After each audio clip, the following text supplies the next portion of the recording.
Hello student, now today we have the last day of bridge course, that is day number 8, and the topic is heredity and evolution. Okay, that is heredity and evolution. You know, heredity is the part of genetics. Okay, you know, heredity is the sum of all biological processes by which the particular characteristics are transmitted from parents to their young ones, or you call it transmitted from parents to their offspring in the form of DNA with a sex cell, that is a sperm as well as a ovum.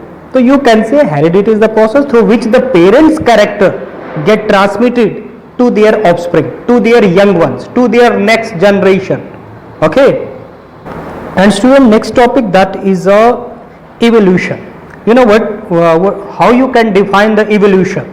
You know, evolution is the change in the characteristic of a species over several generations, and it relies on the process of natural selection. You can say simple, in a simple way you can say there is a changes in the characteristic of living organism in a gradual manner, or you can say over the time. That time maybe you can say the million of years. Okay, जिसमें organism simple to complex बन रहा है, या organism के body में changes take place हो रही है. ओके, जैसे एक एग्जांपल की बात करें तो ह्यूमन का अगर एंसेस्टर की बात करें तो ह्यूमन एक चिंपैंजी था, तो चिंपैंजी से इवॉल्व होकर के एक मॉडर्न ह्यूमन होमोसेपियंस डेवलप हुआ. तो that is what, that is the evolution.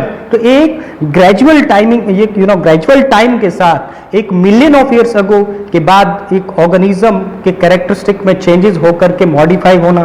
Okay, तो दैट इज इवोल्यूशन. तो let's start in detail, that is heredity and evolution. Now student, we have the heredity. How you can define the heredity? So you can simply define it the transfer of the characters, or you can say the traits. आप characters बोलो या traits बोलो. इन genetical में हम जो genetics में character के लिए जो टर्म यूज करते हैं, scientific term, that is a traits.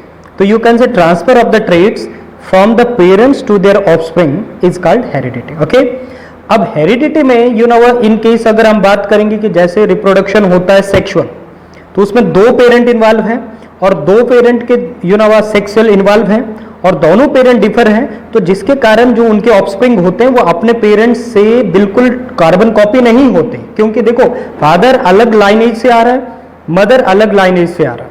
Okay, आ रही, ठीक है. तो जिसके कारण दो डिफर है, एक में स्पर्म और ओवम का, तो जिसके कारण यू कैन से जो ऑफस्प्रिंग आएगा उसमें वेरिएशंस होंगे.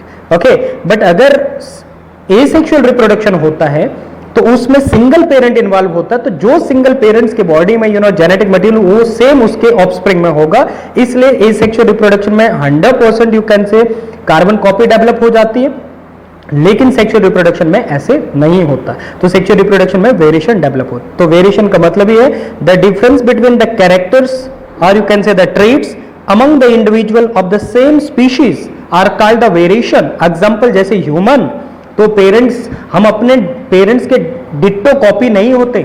हम अपने मम्मा या अपने पापा से डिट्टो मीट नहीं करते, 100% मीट नहीं करते. बट वेरी वेल, समझ आए. हमारे कुछ कैरेक्टर हमारे फादर से मिलते हैं, कुछ कैरेक्टर हमारे मदर से मिलते हैं. समझ आए, मतलब एक पैटर्नल साइड से कुछ कैरेक्टर होते हैं, कुछ मैटरनल साइड से होते हैं, लेकिन 100% पैटर्नल या मैटरनल नहीं होते. तो उसी चेंजेस को हम बोलते हैं वेरिएशन. दूसरी बात, जो वेरिएशंस होती है स्टूडेंट, वो वेरिएशंस बर्ड्स में भी होती है, ह्यूमंस में भी है, मैमल्स में भी है, इंसेक्ट्स में, मतलब जिनमें भी सेक्सुअल रिप्रोडक्शन हो रहा है वहां पर वेरिएशन होगी. समझे भाई. जैसे अब हमारे पास एग्जांपल है ग्रेप्स, देखो तो देखो 3 टाइप्स के आपको यहाँ ग्रेप्स दिख रहे हैं, है ना. तो ये किसके कारण है? वेरिएशन है ये. समझे, सब जेनेटिक मटेरियल के ऊपर डिपेंड करता है. हमारे बॉडी में एंजाइम का फंक्शन हो, बॉडी का फंक्शन हो, हमारा कलर हो, हमारा चलने का तरीका हो, हमारा सोचने का तरीका है, या हमारे बॉडी के वेरियस फंक्शन, ये सब डिपेंड किसके ऊपर कर रहे हैं? जेनेटिक्स के ऊपर, जीन्स के ऊपर. समझ आए. तो जैसे कैरेक्टर हमारे पेरेंट्स से हमें इनहेरिट होते हैं वैसे ही हमें वो रिफ्लेक्ट करते हैं. ओके, बट वेरिएशन जो होता है ये 2 टाइप का होता है. कौन कौन से 2 टाइप के वेरिएशन है स्टूडेंट? एक वेरिएशन हमारे पास होता है that is called the somatic. कौन सा? Somatic variation. और दूसरा वेरिएशन होता है that is called the germinal, जिनको हम जर्म सेल्स भी बोलते हैं। सोमैटिक सेल्स और जर्म सेल्स, दो टाइप के सेल्स होते हैं। सोमैटिक वेरिएशन वो वेरिएशन होती है जो हमारे बॉडी में जन्म के बाद यू कैन से एक्वायर्ड होती, और जर्मिनल वेरिएशन वो वेरिएशन होती है जो हमारे पेरेंट्स से ट्रांसफर हुआ हम में। समझे, ध्यान रखना, जो वेरिएशन, जो चेंजेस या जो भी हमारे जेनेटिक मटेरियल में अगर कोई चेंज हो रहा है वो अगर जर्मिनल है तो वो पेरेंट्स से इनहेरिट हुआ है, लेकिन अगर सोमैटिक है तो सोमैटिक वेरिएशन जो होता है वो पर्सन तक ही रहता है। अगर वो पर्सन डाई हो गया तो वो वेरिएशन उसके जर्म सेल्स के थ्रू या उसके सेक्स सेल्स के थ्रू आगे इनहेरिट नहीं होते। याद रखें, लेट जैसे किसी पर्सन को कैंसर हो गया या टीबी हो गई, तो मतलब उससे पहले उसके प्रीवियस जो भी उसके पेरेंट्स हैं या फोर फादर्स हैं व्हाटएवर या एंसेस्टर्स हैं, उनमें ना तो टीबी हुई थी ना तो उनमें कैंसर हुआ था। तो मतलब अब उस पर्सन में कैंसर हुआ तो वो किसके कारण हुआ? उसके सोमैटिक सेल्स में प्रॉब्लम हुई, उसके सोमैटिक सेल में चेंजेस आया। समझ है? तो सोमैटिक जो वेरिएशन होती है वो इनहेरिट नहीं होती है। समझ है? वो इनहेरिट नहीं होता। क्यों? क्योंकि सोमैटिक सेल कभी भी पेरेंट से ऑफस्प्रिंग में नहीं जाता है, क्योंकि पेरेंट से ऑफस्प्रिंग में जो सेल जाता है वो जर्म सेल जाता है, वो सेक्स सेल जाता है। तो वो सेक्स सेल जो होता है उसी को हम जर्म सेल्स बोलते हैं, और उसी सेक्स सेल्स के थ्रू जो वेरिएशन जाती है पेरेंट से ऑफस्प्रिंग में, उस वेरिएशन को हम जर्मिनल वेरिएशन कहते हैं। तो जर्मिनल वेरिएशन जो होती है वो इनहेरिटेड होती है, सोमैटिक वेरिएशन इनहेरिटेड नहीं होती। Clear? Then student next part आ गया, that is accumulation of variation during the reproduction. Already मैंने बताया कि अगर रिप्रोडक्शन सेक्सुअल है तो वेरिएशन होगी, बट अगर रिप्रोडक्शन एसेक्सुअल है तो वेरिएशन नहीं होगी। उस पर कार्बन कॉपी बनेगा, डिट्टो कॉपी बनेगा, क्योंकि एसेक्सुअल रिप्रोडक्शन में सिंगल पेरेंट इन्वॉल्व है, चाहे वो प्लांट्स हो चाहे वो एनिमल्स हो। लेकिन सेक्सुअल रिप्रोडक्शन में चाहे वो प्लांट्स है चाहे एनिमल्स है चाहे माइक्रो ऑर्गेनिज्म है, सेक्सुअल रिप्रोडक्शन में वेरिएशन होगी क्योंकि उसमें दो पेरेंट इन्वॉल्व होंगे। इसके अलावा स्टूडेंट कुछ वेरिएशन ऑर्गेनिज्म में इन्वायरमेंट के थ्रू भी आता है। समझ? लेट कि ज्यादा गर्मी बढ़ जाती है, कि मतलब ऐसा एरिया था जहां पे पहले 30 डिग्री ऑन एवरेज टेम्परेचर होता, आज वहां 40 हो रहा है। अब ऑर्गेनिज्म को अपने आप को चेंज करना पड़ेगा, क्योंकि नेचुरल सिलेक्शन क्या बोलता है कि नेचुरल क्लाइमेटीज की जो भी चेंजेस है उसको अगर ऑर्गेनिज्म अडेप्ट करता है तो वो सर्वाइव करेगा, और सर्वाइव करेगा तो नेचुरल उसने इन्वायरमेंटल के फ्लक्चुएशन को, इन्वायरमेंटल के चेंजेस को अडेप्ट किया। तो जब इन्वायरमेंटल के चेंजेस को अडेप्ट करेगा तो उसके बॉडी में जेनेटिकल वेरिएशन भी आएगा। समझ है? और वो वेरिएशन यूजफुल है, क्योंकि सर्वाइव करने के लिए उसको अपने आप को चेंज करना पड़ेगा, और अगर वो उस वेरिएशन इन्वायरमेंटल चेंजेस को अडेप्ट नहीं कर पाएगा तो वो एक्सटिंक्ट हो जाएगा। क्या हो जाएगा? एक्सटिंक्ट। तो इसलिए वेरिएशन यूजफुल है in case of environmental changes में। इन्वायरमेंटल फ्लक्चुएशन को अडेप्ट किया तो सर्वाइव करेगा, नहीं किया तो एक्सटिंक्ट हो जाएगा, मर जाएगा। अब नेक्स्ट स्टूडेंट, ऑलरेडी मैंने आपको बताया कि जो भी कैरेक्टर इनहेरिट होता है पेरेंट से ऑफस्प्रिंग में, वो मोस्टली किस फॉर्म में इनहेरिट होता है? जीन्स के फॉर्म में। और जो जीन्स होते हैं वो किस में प्रेजेंट होते हैं? तो स्टूडेंट आप जानते हैं कि जो जीन्स होते हैं वो किस में प्रेजेंट होते हैं? वो डीएनए में। किस में? डीएनए में। ठीक है, एक डीएनए मॉलिक्यूल में 25,000 से 30,000 जीन्स प्रेजेंट होते हैं। तो इसलिए जो भी कैरेक्टर पेरेंट से ट्रांसफर हो रहे हैं ऑफस्प्रिंग में, वो तो गैमिट्स के फॉर्म में आ रहे हैं। जैसे male gametes form, female gametes already female में है, दैट इज अ ओवम। तो ये स्पर्म और ओवम आपस में फ्यूज करेंगे, जिसको हम फर्टिलाइजेशन बोलेंगे। जब वो आपस में फ्यूज करेंगे तो असल में फ्यूज होता क्या है? फ्यूज होता है डीएनए। दो सेल का डीएनए फ्यूज होता है और उस डीएनए में जीन्स होते हैं, और वही जीन जो होते हैं वो कैरेक्टर्स को कैरी करके जाते हैं। समझ? उन्हीं में कैरेक्टर्स होते हैं। समझ? तो इसलिए जितने भी ट्रेट्स है, जितने भी कैरेक्टर ट्रांसफर होते हैं पेरेंट टू ऑफस्प्रिंग में, वो जीन्स के थ्रू, और जो जीन्स होते हैं वो डीएनए में होते हैं। किसमें होते हैं?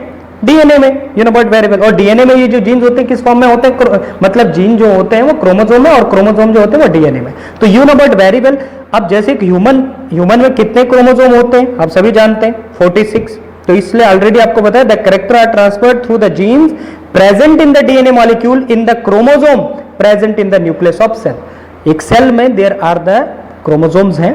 इवन 2n कंडीशन में हमारे जो डिप्लॉयड सेल होता है उसमें 46 क्रोमोसोम होते हैं, क्योंकि 23 हमारे मदर से आए, 23 हमारे फादर से आए, समझ है, एन, इसको हम बोलते हैं 2n condition.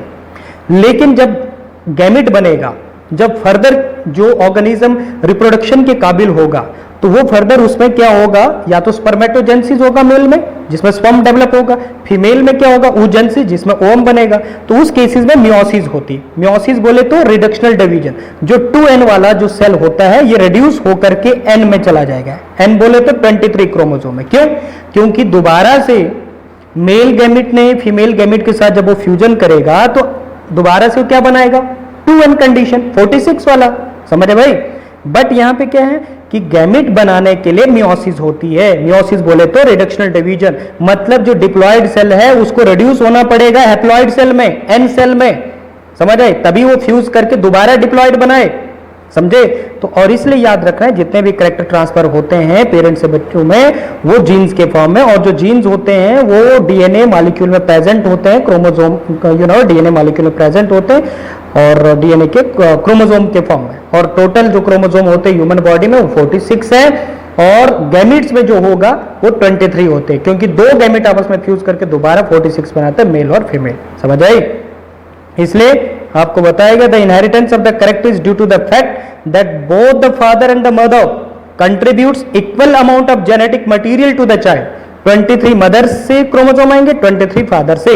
So for each trait there are 2 factors, one from the father and one from the mother. मतलब लेट जैसे फीमेल है तो फीमेल में क्या होगा, XX, मतलब 20, you can say that will be the, ये होगा फीमेल में 44 प्लस XX, मतलब 44 सोमैटिक सेल्स है, जिसमें से 22 मदर से आए, 22 फादर से आए, और फादर से भी X आया, मदर से भी X आया, तो 22 प्लस 22 कितने हो गए, 44, 44 प्लस 2X हो गए, तो टोटल कितने हो गए, 46, समझ आई।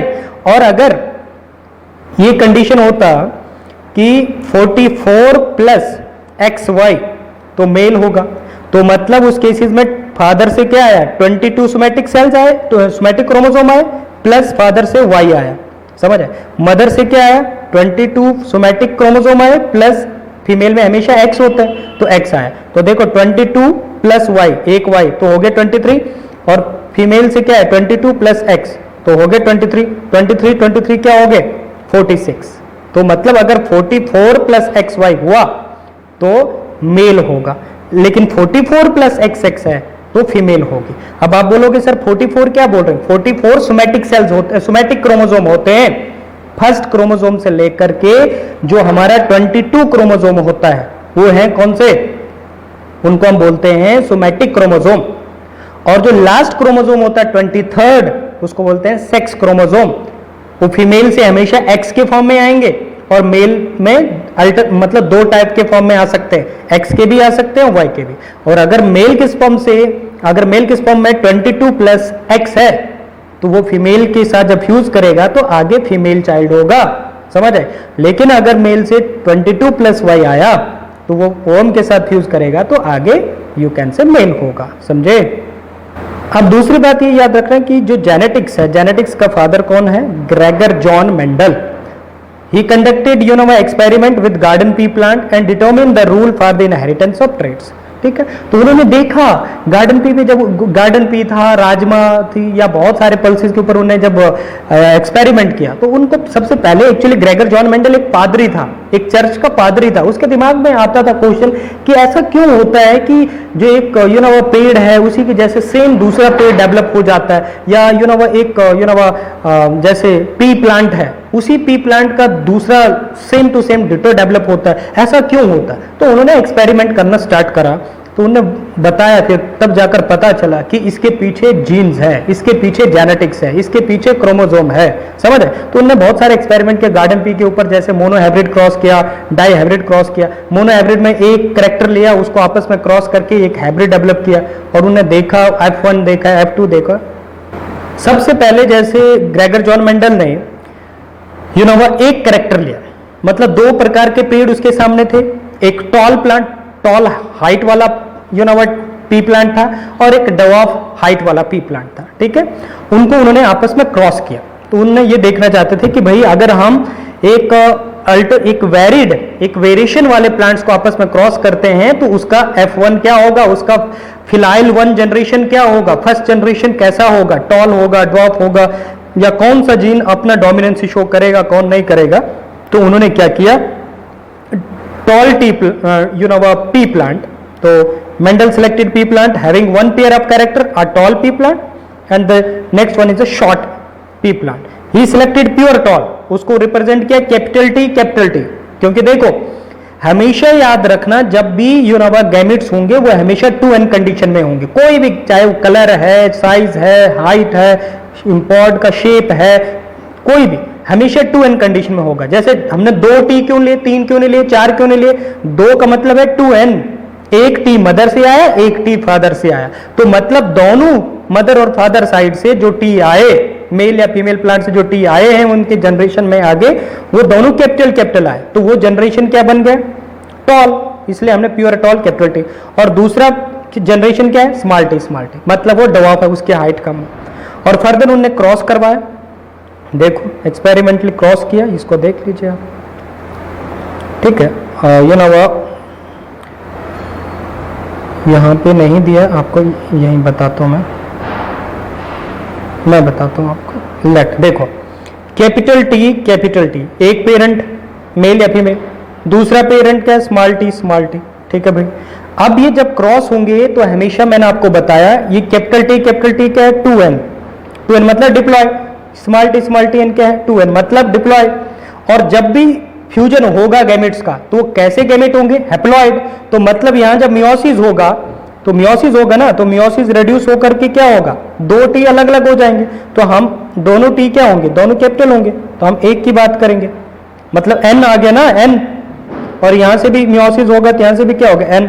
अब मैंने दोनों टी अलग अलग नहीं लिखे क्योंकि सेम होंगे, अब ये आपस में फ्यूज होंगे, n दोनों n फ्यूज हुए, तो एज अ रिजल्ट क्या बन गया, कैपिटल टी और स्मॉल टी। अब इसको हम बोलते हैं F1 जनरेशन। कौन सी generation, this one is F1, filial 1 generation. अब ये फिलाइल 1 जनरेशन में हम इसको क्या बोलेंगे, टॉल है या ये यू कैन से डवार्फ है। एज अ रिजल्ट जब उन्होंने उस प्लांट को जर्मिनेट करवाया और वो पेड़ जब उन्होंने देखा, उस पी प्लांट की हाइट देखी, तो वो क्या मिला उनको, टॉल।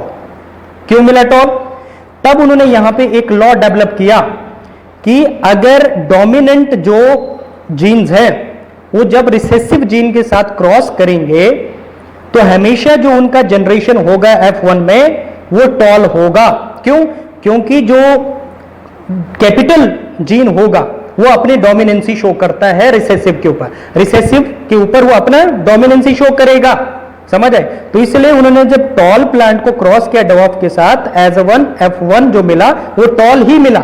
जेनेटिकली वेरिएशन हुआ, जेनेटिकली उस उन ऑफस्प्रिंग के बॉडी में कैपिटल टी और स्मॉल टी आया, लेकिन फिनोटिपिकली बोला अपीयरेंस में, मतलब सामने क्या दिख रहा है, तो सामने जो उनको हाइट देखी वो टॉल मिला। क्यों, क्योंकि जो कैपिटल टी होता है या कोई भी कैपिटल जीन होता है वो हमेशा डोमिनेंसी शो करता है स्मॉल जीन के ऊपर या रिसेसिव जीन के ऊपर। तो कैपिटल टी जो है वो डोमिनेंट जीन है, स्मॉल टी रिसेसिव जीन है। तो डोमिनेंट जीन ने अपना डोमिनेंसी शो किया रिसेसिव जीन के ऊपर, इसलिए फिनोटिपिकली तो हमें टॉल मिला, लेकिन अगर जीनोटिपिकली देखेंगे, जीनोटिपिकली मतलब जीन के हिसाब देखेंगे, तो उसमें एक कैपिटल टी है और एक स्मॉल टी है, समझ आए। अब फर्दर हम F1 का F2 निकालेंगे, तो F1 हमारे पास क्या था, कैपिटल टी स्मॉल टी। अब इसका F2 कैसे निकालोगे, इसलिए पनिट स्क्वायर बनाओगे, एक स्क्वायर होता है जिसको पनिट स्क्वायर बोलते हैं। कैपिटल टी अलग करो, स्मॉल टी अलग करो, क्योंकि हमेशा जब गैमेट होते हैं तो अलग अलग हो जाते हैं, 2n कंडीशन n में चले जाते हैं, ठीक है। और इस साइन को बोलते हैं मेल और फीमेल की क्रॉसिंग, ठीक है। अब करो क्रॉस इसके साथ कैपिटल टी, अब इसको इसके साथ करो कैपिटल टी स्मॉल टी, इसी प्रकार यहाँ पे capital T small T small T small T. अब आप इन चार मिले ना, चार ऑफस्प्रिंग मिले, जिसमें से आपको एक कैपिटल टी मिला, एक दो आपको small T capital T small T में, और एक आपको मिला स्मॉल टी, समझ आए। तो मतलब एक आपको स्मॉल टी। तो ये जो रेशियो मिला ये आपको मिला फिनोटिपिकली, मतलब सामने अपीयरेंस में अगर आप देखोगे, सॉरी ये मिला आपको जीनोटिपिकली, जीन्स के कॉन्स्टिट्यूशन, मतलब कैपिटल टी एक ही है तो एक ही लिखो, कैपिटल टी स्मॉल टी कितने, दो है तो दो लिखो, स्मॉल टी कितने, एक है, एक ही लिखो। तो इसको हम बोलते हैं genotype, this is called the genotype. Genotype का मतलब होता है genetic constitution, genetic constitution. Genetically हमें क्या मिला, 1 to 1। फिनोटिपिकली अगर हम देखेंगे तो मतलब क्या मिलेगा, कैपिटल टी भी क्या होगा, टॉल, एक tall, capital T small T, इसको भी हमने क्या बोला था, टॉल, तो मतलब टॉल हमें कितने मिले, 3, और डवार्फ कौन सा होगा, सिर्फ स्मॉल टी। तो फिनोटिपिकली अपीयरेंस में हमें 3:1 मिला, समझे। इसी प्रकार का डाईहाइब्रिड क्रॉस है हमारे पास, उसमें हम 2 कैरेक्टर लेते हैं।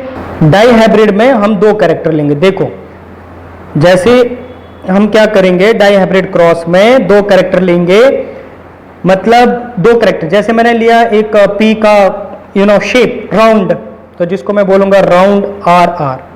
दूसरा मैंने उसका कलर ले लिया येलो, कि उस जो पी है उस सीड कलर क्या है, येलो। इसी प्रकार मैंने दूसरा प्लांट ले लिया, उसमें पी का जो शेप है वो रिंकल्ड है, उसको मैंने स्मॉल आर, और उसका जो कलर है उसको मैंने स्मॉल वाई, मतलब ग्रीन है। मतलब एक आया राउंड येलो और एक आया ग्रीन, रिंकल्ड ग्रीन। तो इसको मैं जब क्रॉस करूंगा, अब देखो ये एक कैरेक्टर है, ये एक कैरेक्टर, या इंडिपेंडेंट असॉर्टमेंट शो होगा, हर कैरेक्टर इंडिपेंडेंटली अपने आप को एक्सप्रेस करेगा। तो यहां से कैपिटल आर आया, यहां से कैपिटल वाई, ठीक है, यहां से भी स्मॉल आर और यहां से स्मॉल वाई। जब ये आपस में क्रॉस होंगे तो बनेगा capital R, capital Y, small R, small Y, इस प्रकार का, समझ रहे। कैपिटल आर, इसको हम ऐसे नहीं लिखेंगे कैपिटल आर कैपिटल, इसको हम इस प्रकार का लिखेंगे, capital R, small R, capital Y, small Y.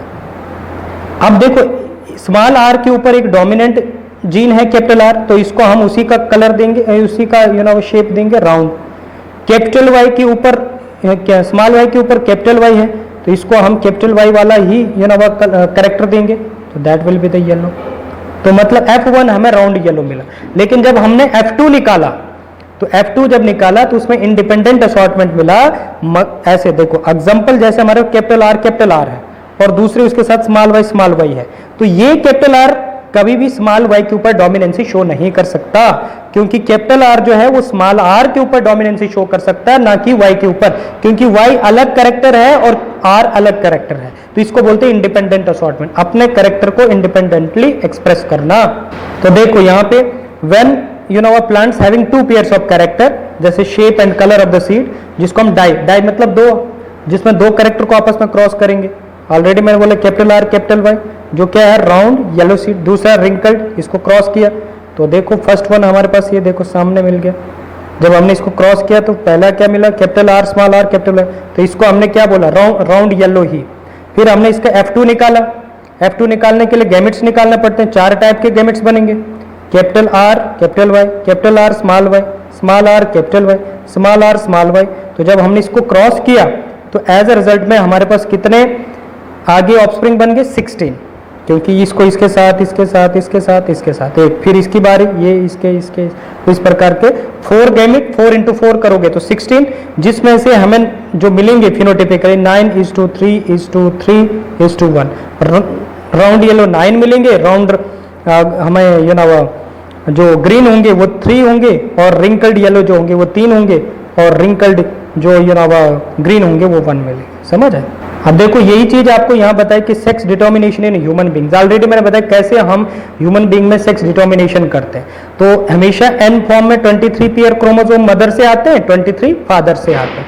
लेकिन 23 किस फॉर्म में आते हैं, मैंने ऑलरेडी बताया कि 22 प्लस फीमेल से हमेशा एक्स आता है, 22 सोमैटिक क्रोमोसोम, और जो एक होता है वो एक्स सेक्स क्रोमोसोम, और जो मेल होता है उसमें से हमेशा 22 प्लस या तो एक्स आएगा तो आगे फीमेल ही उसका डेवलप होगी, और अगर मेल से 22 प्लस वाई आएगा तो आगे लड़का होगा, मेल होगा। समझ है। तो लिखा human being 23 pair of chromosome in the nucleus. Out of this 2 chromosome are sex chromosome X और वाई, वो एक्स और वाई सेक्स क्रोमोसोम है। द फीमेल हैज 2 एक्स, हमेशा फीमेल में XX होता है और मेल में हमेशा X और Y होता है। समझ। The sperm and the eggs have 1 set of sex chromosome, sperm में हमेशा 1 सेट क्रोमोसोम होता है स्पर्म में 22 प्लस एक्स भी होता है, स्पर्म 22 प्लस वाई वाला भी होता है।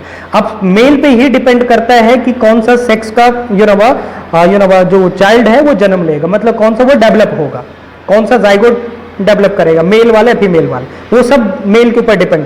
अगर मेल से वो वाला स्पर्म आ रहा है जिसमें 22 प्लस वाई है तो आगे मेल होगा, और अगर 22 प्लस एक्स है तो फीमेल होगा, क्योंकि फीमेल के पास तो already all the eggs have the what, x chromosome, लेकिन स्पर्म में नहीं है ना, स्पर्म में एक्स क्रोमोसोम भी और वाई भी है, समझ है। If the sperm have X chromosome fuses with the an egg having X chromosome तो चाइल्ड होगा, और अगर if a sperm having Y chromosome fuse with having X chromosome तो चाइल्ड क्या होगा, बॉय होगा, समझ है। तो ये देखो दो टाइप के स्पर्म होते हैं हमेशा, एक्स वाला 22 प्लस एक्स 22 प्लस वाई, और फीमेल में हमेशा एक्स ही होता है। तो अगर एक्स वाला स्पर्म फ्यूज करेगा तो फीमेल होगी, और वाई वाला स्पर्म फ्यूज करेगा फीमेल के साथ तो एक्स वाई, क्योंकि फीमेल में ऑलरेडी एक्स ही होता, सिर्फ एक्स ही होता है, लेकिन मेल में दो टाइप के स्पर्म होते हैं, 22 प्लस एक्स 22 प्लस वाई, समझ है। तो हेरिडिटी डन हो गया। अब नाउ